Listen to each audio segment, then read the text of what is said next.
Is Isack Hadjar the long-term solution for Alpine? Yes, I think he is, personally speaking. And let me explain why. Because obviously Alpine are in a bit of trouble right now. They've had two drivers so far in their second seat and neither has come close to scoring any points. So this begs the question, what do Alpine do? What does Flavio Briatore want to achieve as team overlord really at Alpine? Obviously they want to bring that team back to winning ways, back to world championships, and they do have a race winner in Gasly.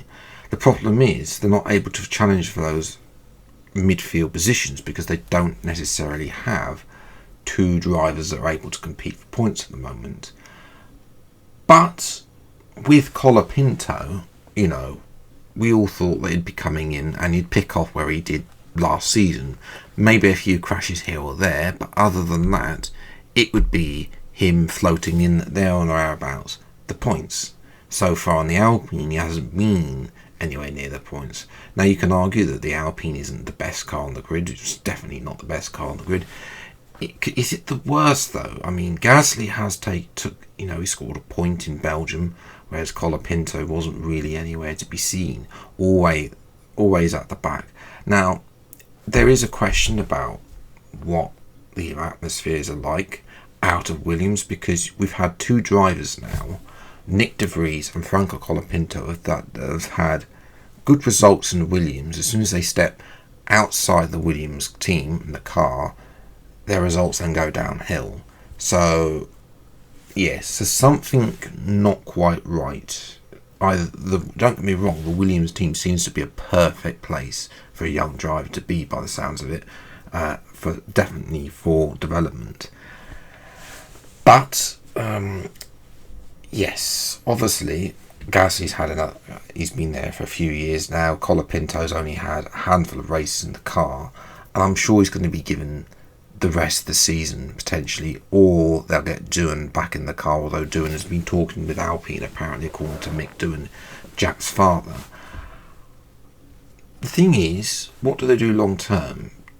Because they can't, Gasly's not going to be getting younger. He's going to be, his 10-year anniversary is going to be coming up in 2 years' time. He's been Formula 1 8 years now. He's won a race. He's got plenty of experience. He's the right man to be the team leader. It's just that, have they got that right second driver yet?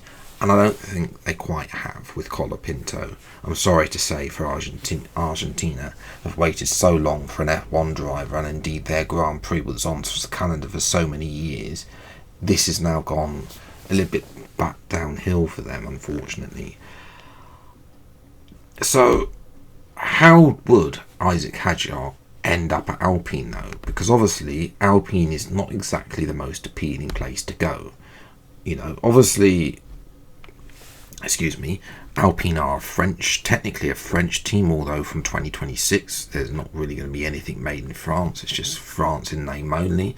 Most of the team will be based at Enstone. Obviously there was that engine manufacturer in Paris, but obviously their engine parts are not going to carry on going forwards into the new regulations in next year. Nevertheless, for Hadjar, his focus probably is going to be on Red Bull, and he's probably going to be trying to go for that second Red Bull seat alongside Lindblad potentially, now that Verstappen pretty much seems to be staying put at Red Bull. Now, this begs the question, what scenario does Hadjar say, I'm not happy at Red Bull, I want to move to Alpine? There are a couple of scenarios. First of all, Arvid Lindblad. If Verstappen stays, and I think first with Hadjar, he's not going to be moving to Alpine before 2027. 2027 is the earliest where he's going to possibly be looking for a move. And that really depends on what happens next year. If he's going to be at Red Bull, is he going to be at Racing Bulls? Where is Isack going to be? He's definitely going to be in one of the two cars. However, just as what Mercedes have done with Antonelli, Red Bull will be done with Lindblad. When Lindblad runs some test sessions at Silverstone earlier this year, Red Bull engineers were really impressed with his feedback that he provided.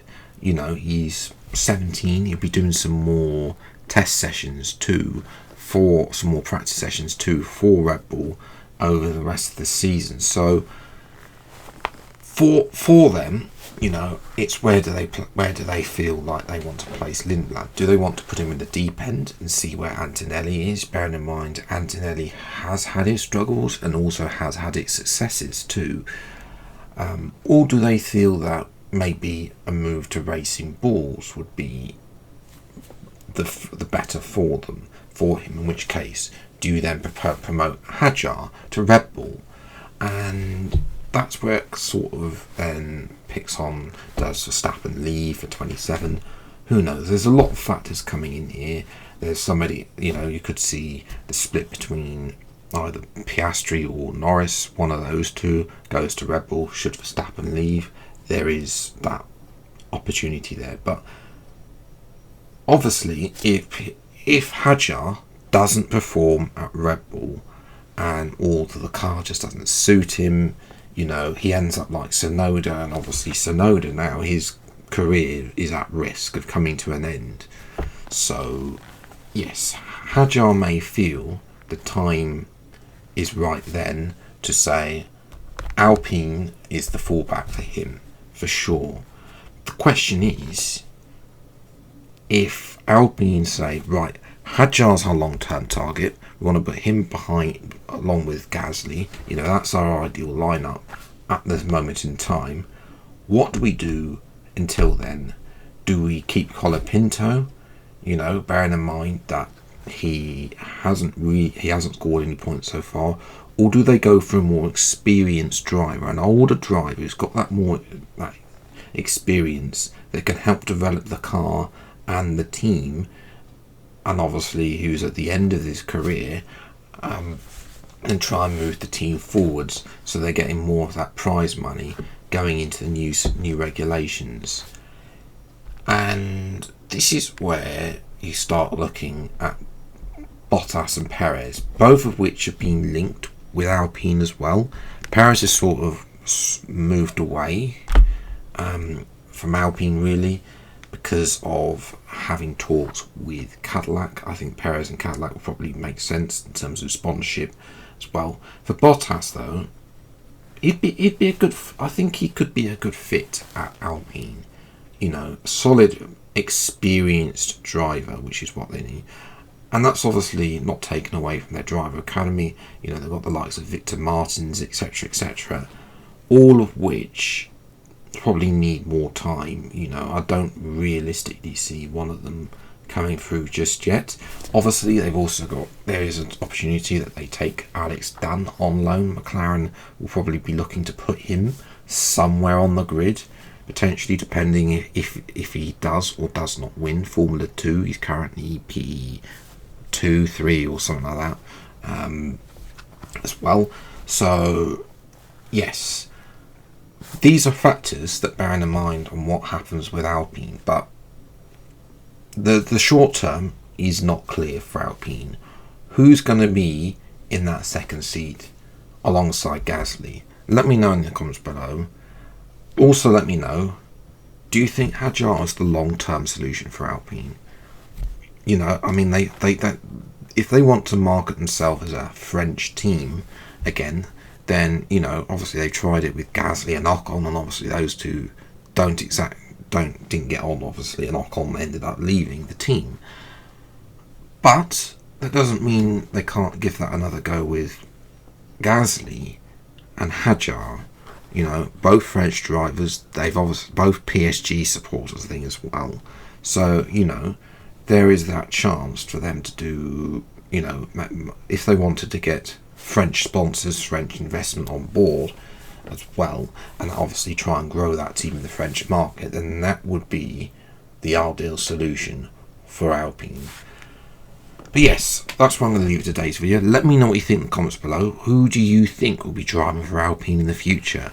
But I hope you have enjoyed this video. If you did, hit the like button, subscribe to the channel, and you see plenty more F1 related gameplay videos as they come out. Until the next video, I'll see you next time. Take care. Thanks so much for watching. Enjoy your day, and bye.